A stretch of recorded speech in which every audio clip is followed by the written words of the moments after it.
Greetings from Ma'ale Adumim, just east of the famous East Jerusalem in the Wild West Bank. I live here, which makes me an official West Bank settler, something of which I'm very proud and happy about. And I'm sure you all have heard about over Shabbat, there was a terrorist killing of 7 Israelis outside of a synagogue. They mowed down as they were coming out of prayers. And a second terrorist attack, which I believe is either in Shiloach, which is also called Silwan in Arabic, or in the city of David, Ir David, both of them are just south of the old city on the hill going down, and the area where the original Jerusalem was. The original Jerusalem was not in what we call the old city. The old city had the temple. The Temple Mount was there, and the temple, of course, was on top of it. But in order to go to the Temple Mount, you went up from the city of Jerusalem. The city of David is now a national park where they have the ruins on display they found palaces and everything from the going back to the First Temple times. I don't know. There's been a lot of talk about what reprisal actions Israel is taking. I don't know how much of it is just propaganda, how much of it is wishful thinking. So I'm not really going to talk about that. Of course, it's hard when anything like this happens. I will note that in the first case of the synagogue shooting, the terrorist was killed. In the second one, as far as I know, he was injured but not yet killed. But there's always hope. Because I'm not really prepared to talk about that, I have a show planned around the legal reforms that are going on, and that's what I want to get to. So, I want this podcast to tell you stuff that you didn't know already, to add something to the conversation that you just can't get anywhere, and to help you understand what's going on, the background, in order to understand what is happening. So the legal reforms are because there's basically a junta of the justices of the Supreme Court in particular, along with the prosecutors and the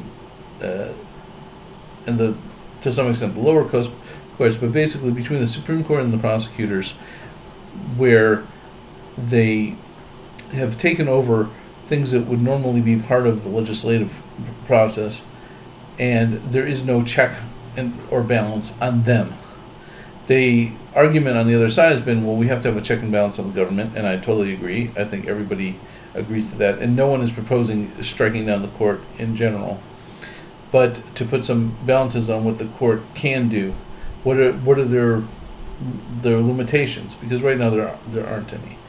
And as a background to that, the first thing I think you should understand is that we do not have rights in this country. First of all, we don't have a constitution. That's pretty much the start of this, which is there was supposed to be a constitution, and then they got together, the Knesset, and decided, we're not going to write a constitution, we're just going to make ourselves a legislature, and that's been it. Because of that, there's a lot of things are unclear and have been kind of, figured out over time, become some sort of, status quo of, well, this is just kind of what we did. The Supreme Court in the 90s took advantage of that and started claiming more and more power for itself.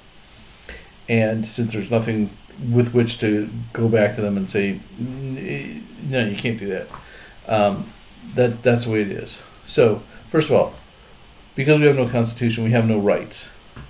We have a law called the Basic Law, Human Dignity and Liberty, although it doesn't really grant either.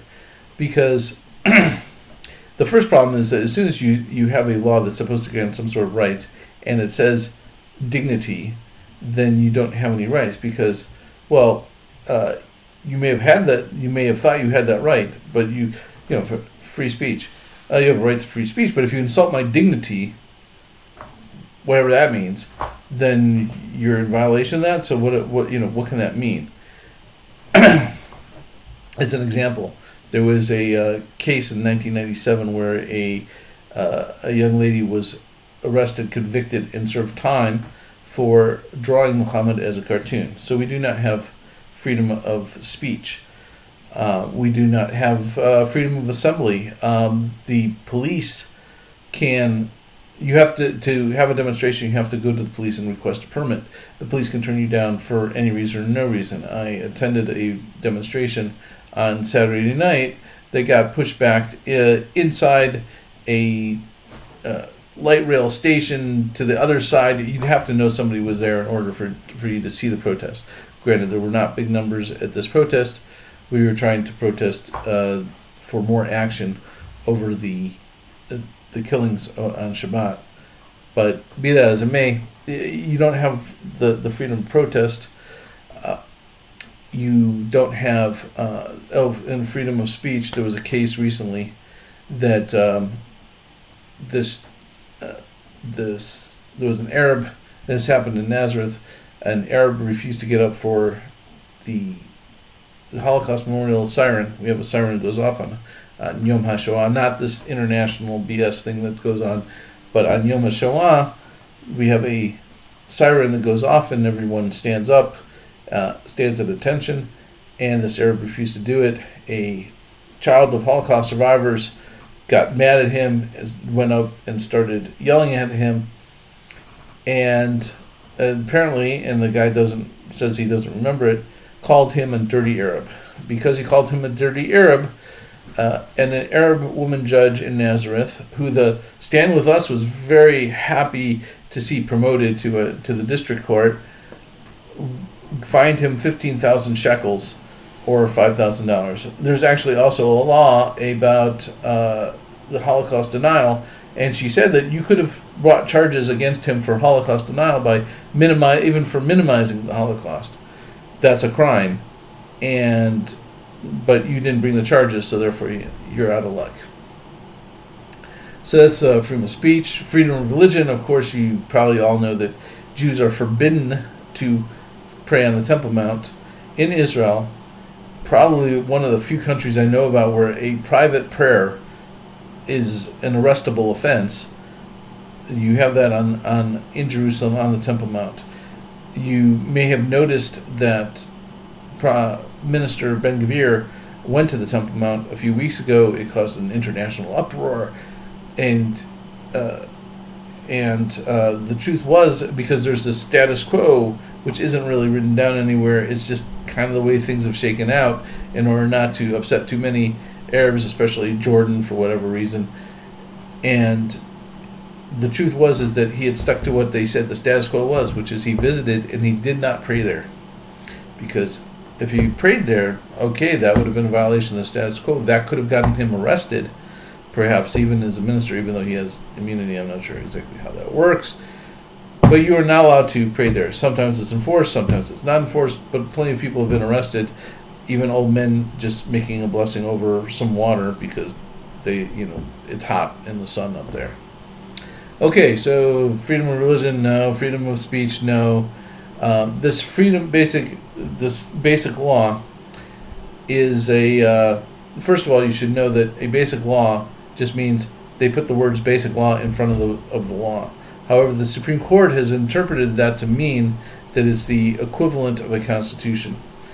And even though it could have been voted on by, 20 people, 20 members of Knesset who happened to be there at the time, if it passed 11-9, then it became basic law and is treated like it is a constitutional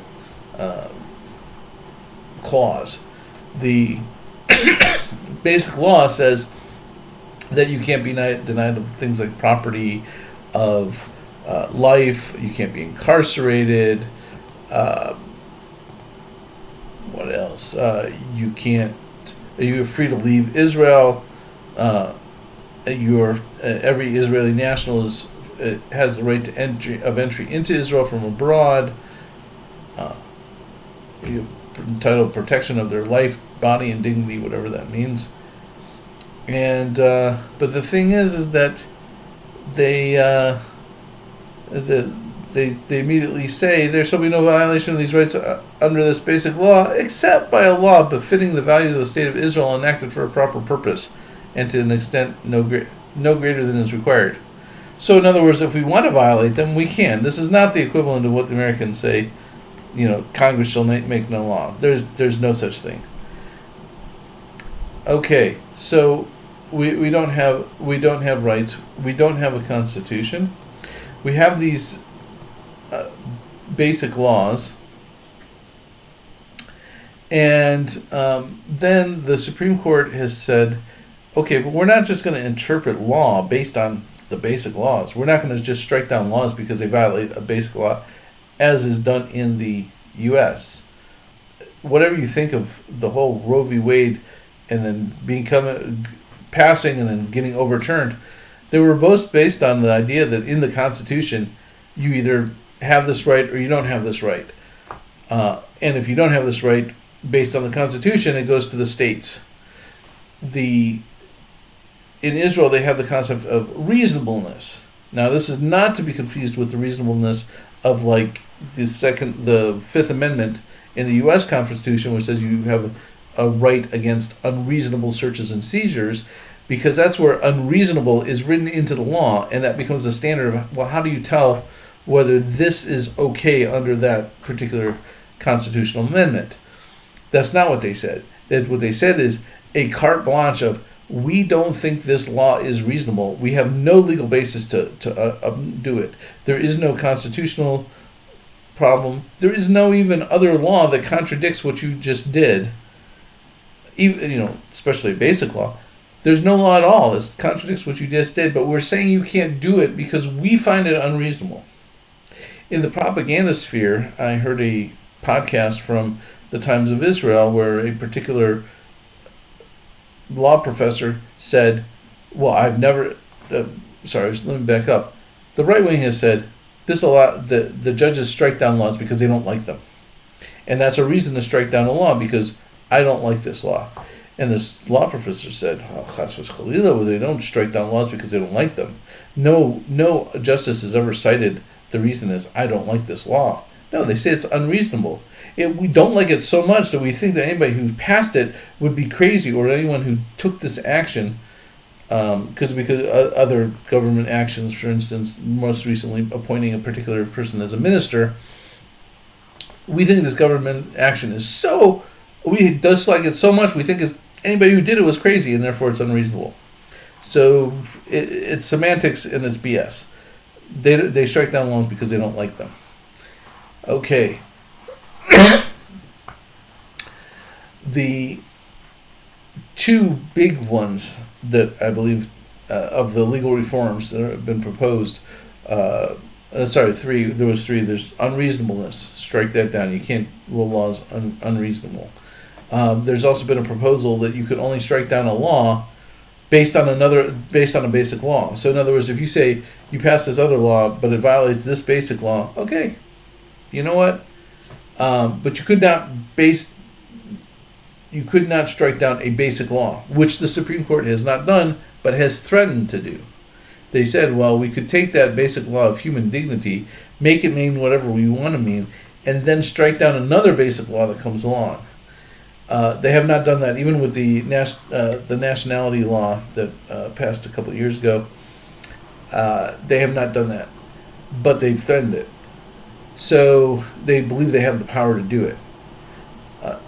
There's as I mentioned, it's not just the Supreme Court, but also the Attorney General and the prosecutors. In America, the Attorney General works for the government. If the government passes a law and that law gets challenged, it's the Attorney General's job to go to the Supreme Court and represent the government, even if it gets overturned, even if the judges say we don't buy your argument, but they're there to present their best argument why the government is right. This is not what the Attorney General does here.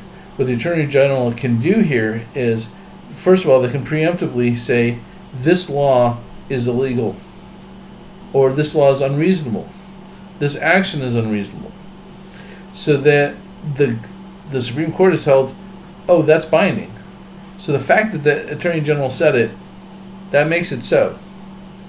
The Attorney General, even if the law did pass, the Attorney General could say, I am not going to represent the government's view in court because I don't believe in it. I believe perhaps the people who are making the claim against the government, and therefore I will go to court and I will represent that view. And the government is not allowed to even send somebody else to represent their view, unless the Attorney General approves allows them to do that. It's all part of the, tell me this isn't a military, not military, but a judicial dictatorship, or what do you call it, oligarchy if there's more than one person. There's one party. The Supreme Court appoints itself. Justices are picked by a committee that is a majority of other Supreme Court justices and members of the Israeli bar, who seem to be there just to make up the amount, so that you have a committee that looks fair but is really just a rubber stamp. So only people that they approve of can possibly become another court member. There's been a proposal to make it so there are more political representatives on that committee, as in the U.S. And granted, I'm not familiar with every other country's, Britain and France and whatever, their legal systems, but in the U.S., the court is appointed by the Supreme Court at least is appointed by the politicians. The president nominates, the Senate approves or does not approve. The many of the lower court, positions. I mean, the federal court's its own thing because they all go through that same president appoints, Senate approves. In many other court systems, the judges are elected. That's not uncommon. So it puts some sort of, we have some way to get rid of somebody who we say this is a mistake. In Israel, there's no such thing. The legal advisor, as I mentioned, could override everything, and I got to give a lot of credit to Eugene Kontorovich, professor of law, who was recently on Mike Levine. Mike, I think his name is not Levine, Levin. Anyways, you can find his videos on YouTube and everything. He's the one you want to listen to if you want to know exactly what's happening. And he said that not only is this at the national level, this applies to every every municipality, every jurisdiction has a legal advisor who can override and tell them what to do, and tell them you can't have you want to pass this law, you want to take this action, you want a bus that goes from A to B, you can't have that. I decided, my word is law. Who else? As I mentioned, the biggest, the most controversial of the proposals is an override law, where 61, even if the Supreme Court rules against something, the Knesset could overturn that with 61 members. Most votes are not 61 to 50, 40, 61 to 59. The most votes that happens in Knesset, happens probably most parliaments of any type in the world, are passed by much lower numbers because not everybody shows up for all the votes. Of course, if it was something very important, then you could probably get 61. And usually you have 61 to make a coalition. The previous government was one of the oddball out, where they only wound up with 60. You can do that when you can have a minority government, even less than 60, if you have people who say, I'm not part of your government, but I won't vote to bring down your government. It's unusual, and it can only last for so long because that's tentative situation, but it has happened. But usually you have 61. So if you have 61, they say, well, any government could basically push through whatever they want, which is technically true. The truth is, because the basic laws, if you limit the court to only enforcing laws based on the basic laws, which is part of the proposals, that they could strike down a law, but only because it violated the basic law, and you couldn't strike down a basic law, then all you would really have to do is amend a basic law to do whatever it was you were going to do, which you would wind up with the same situation. So if it was an important vote and therefore everybody's like coming to get a piece of it, then you might not even need 61, because like sometimes somebody has something where they can't come in. They have a death in the family, so they make an arrangement with somebody from the other side. But basically, you wouldn't really need the override clause if you were just enforcing basic laws. Of course, the court doesn't want any of this. And what gets me is really how blatantly obvious they are about their intention to simply take over everything and run the political process. So, the most recent case of unreasonableness was the case of Aryeh Deri, where Aryeh Deri is the head of the Shas party. They got 11 seats, and they joined the coalition, and so he was made a minister. Now, Aryeh Deri has been convicted in the past of various crimes, and most recently made a plea agreement about a year ago or so, where he said, if I quit the Knesset, you'll drop some of the punishments. And they said, oh, sure. They assumed he meant, based on it, and he kind of led them down this path, they assumed he meant he was quitting politics. So they said, oh, you're going to not be in politics? Okay, fine. We don't need to punish you. We're not interested in justice. We're not interested in what you've done. We're interested in keeping you out of politics. So how is such a plea bargain possible? I understand if they had some other criteria for what the plea bargain was about, but to blatantly say, you're not political? Okay, so we're okay, we don't have to punish you. He led them to believe that he was going to, but I got to give a lot of credit to Times of Israel for recently in a podcast, I'm sure it's somewhere on the website too, spelling out who said what when. And what he said was, I'm going to quit the Knesset. He then made a statement that with the time left, I'd want to serve, even if that's outside the Knesset, I want to serve the public and continue the good work, basically, that I've been doing. He didn't commit himself to it. It wasn't explicit, but they took it that way.